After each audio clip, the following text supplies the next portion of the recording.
Enthusiasm for a trade deal with the UK. The Foreign Secretary also met Republican leaders in Congress who will play a vital role in any negotiations. Mr. Johnson told the Commons he thought a deal could now come quickly. I have to say to the House that there's a huge fund of goodwill for the United Kingdom on Capitol Hill, and a very large measure of understanding that now is the time to do a free trade deal. They want to do it. They want to do it fast, and that understanding was most vivid and most urgent on the part of the incoming administration. Well, our business correspondent, Helia Ebrahimi, is with me. We don't have a trade deal with the US. Why is it such a big deal?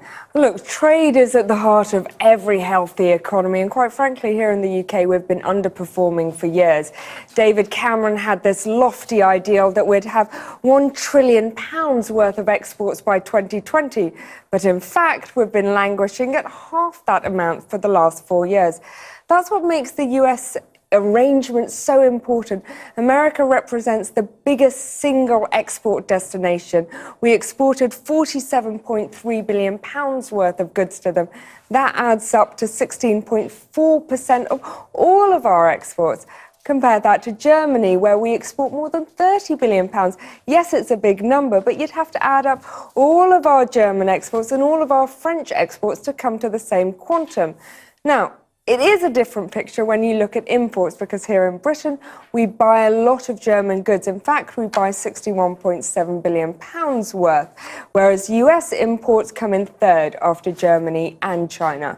So, do we care more about Germany or America then? Well, it's a bit of a nonsense to say this. We have to have good trade relationships with both Germany and America to have a healthy economy.